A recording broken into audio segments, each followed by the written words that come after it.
প্রিয় সপ্তম শ্রেণীর শিক্ষার্থীরা, শুভেচ্ছা নিও।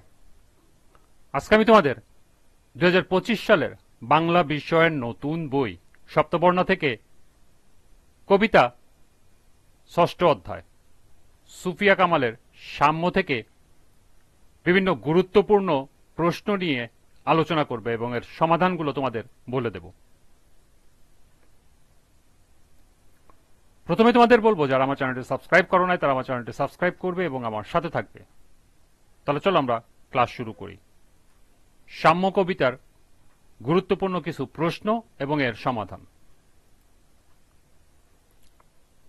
1. আলোকে দীপ্তিমান কথাটি ব্যাখ্যা করো। আলোকে দীপ্তিমান কথাটির অর্থ হল যে বস্তু বা ব্যক্তি আলো দ্বারা উজ্জ্বল বা দীপ্তিময় হয়েছে। সহজভাবে বলা যায়, আলোকে দীপ্তিমান মানে এমন কিছু যা আলো দিয়ে ঝলমল করছে, খুব উজ্জ্বল বা আলো ছড়াচ্ছে। এখানে আলোকে দীপ্তিমান বলতে আলোকে উজ্জ্বল জনতাকে বোঝানো হয়েছে। কবিতায় আলোকে দীপ্তিমান তাদের বলা হয়েছে যারা অসীম সাহস, সম্মিলিত সাধনা ও সংগ্রামের মধ্য দিয়ে পৃথিবীতে তার বিজয় ঘোষণা করেছে। দ্বিতীয় প্রশ্ন, শতেকের সাথে শতেক হস্ত বলতে কি বোঝানো হয়েছে ব্যাখ্যা করো।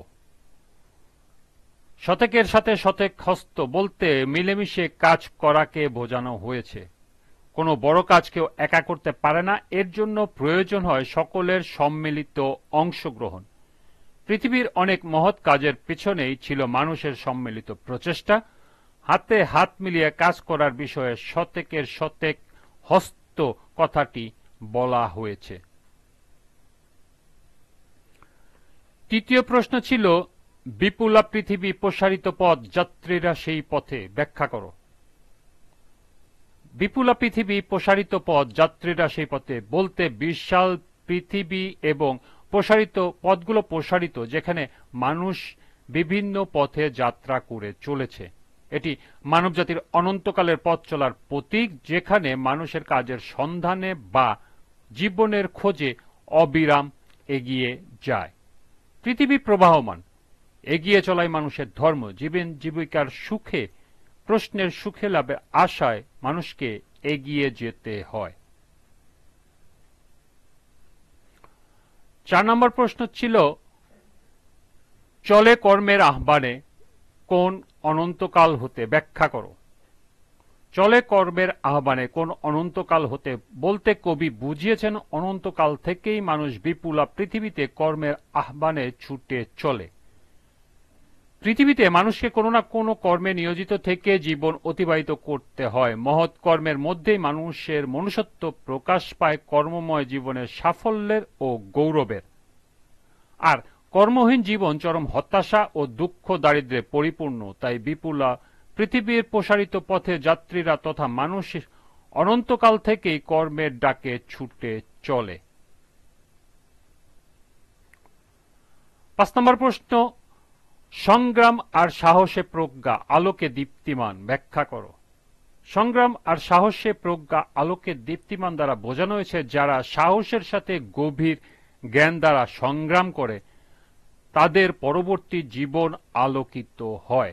সাম্য কবিতায় শ্রেষ্ঠ মানবদের গুণাগুণ সম্পর্কে বলা হয়েছে। শ্রেষ্ঠ মানবেরা গভীর জ্ঞান সাধনা করে, তারা সাহসের সাথে সংগ্রাম করেন।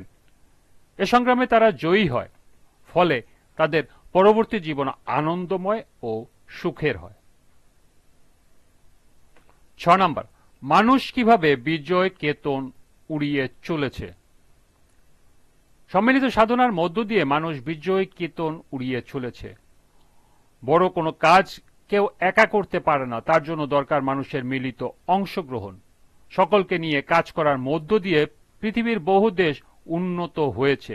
মানুষের সম্মিলিত প্রচেষ্টায় পৃথিবীর অনেক মহৎ কাজ সম্পন্ন হয়েছে। সম্মিলিত সাধনা ও সংগ্রামের মধ্য দিয়ে মানুষ এই পৃথিবীতে তার বিজয় ঘোষণা করেছে।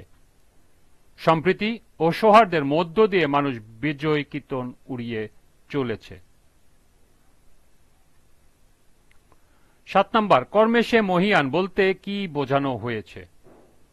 কর্মে সে মহীয়ান বলতে শ্রেষ্ঠ, কঠোর ও মহৎ কর্মে মানব জীবন যে সুমহান বা মহিয়ান হয়ে ওঠে তা বোঝানো হয়েছে।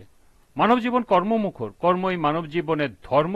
পৃথিবী মানুষকে বিভিন্ন কর্মে লিপ্ত থাকতে হয়। কর্মময় জীবন সাফল্যের ও গৌরবের। অলস ও কর্মবিমুখ ব্যক্তির জীবনে চরম দুঃখ, দারিদ্র্য ও ব্যর্থতার গ্লানি নেমে আসে। শ্রেষ্ঠ ও মহৎ কর্মের মাধ্যমে মানব জীবন মহীয়ান হয়ে ওঠে। ৮. সব দেশ সমুন্নত হয়েছে কেন? সকল মানুষ একসাথে কাজ করার ফলে সব দেশ সমুন্নত হয়েছে। সাম্য কবিতায় সব দেশের উন্নতির কথা বর্ণিত হয়েছে। পৃথিবীর সকল দেশ কালে কালে উন্নতি সাধন করেছে। উন্নতির পিছনে ছিল সকল মানুষের মিলিত অংশগ্রহণ। তাই মহৎ কাজের জন্য মানুষের সম্মিলিত প্রচেষ্টার কারণে পৃথিবীর বহু দেশ সমুন্নত হয়েছে। ৯. মানব জীবন শ্রেষ্ঠ ও মহীয়ান হয় কেন ব্যাখ্যা করো। কঠোর কাজ করার মাধ্যমে মানব জীবন শ্রেষ্ঠ ও মহীয়ান হয়। সাম্য কবিতায় মানব জীবন শ্রেষ্ঠ ও মহীয়ান হওয়ার উপায় উপস্থাপন হয়েছে। মানব জীবন সুখী ও সার্থক হয় কঠোর পরিশ্রম দ্বারা, কেননা কঠোর পরিশ্রমই জীবনের প্রায় সব অপূর্ণতা গুছিয়ে দেয়। তখনই মানুষের মনে আসে স্বস্তি, মানুষ হয় শ্রেষ্ঠ ও মহীয়ান। তাই কঠোর কাজ করার মাধ্যমেই মানব জীবন শ্রেষ্ঠ ও মহীয়ান হয়।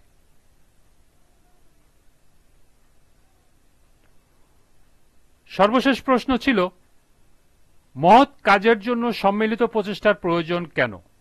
মহৎ কাজ সফল ও সার্থকভাবে সম্পন্ন করার স্বার্থে সম্মিলিত প্রচেষ্টা প্রয়োজন। সাম্য কবিতায় মহৎ কাজ ও সম্পন্ন করার উপায় উপস্থাপনা হয়েছে ভালো কিছু করার প্রয়াসে মানুষের নিরন্তর চেষ্টা করে থাকে।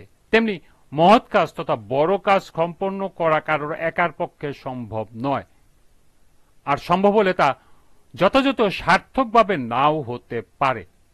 তাই সুন্দর ও সার্থক করার জন্য মহৎ কাজ সম্মিলিত প্রচেষ্টা প্রয়োজন।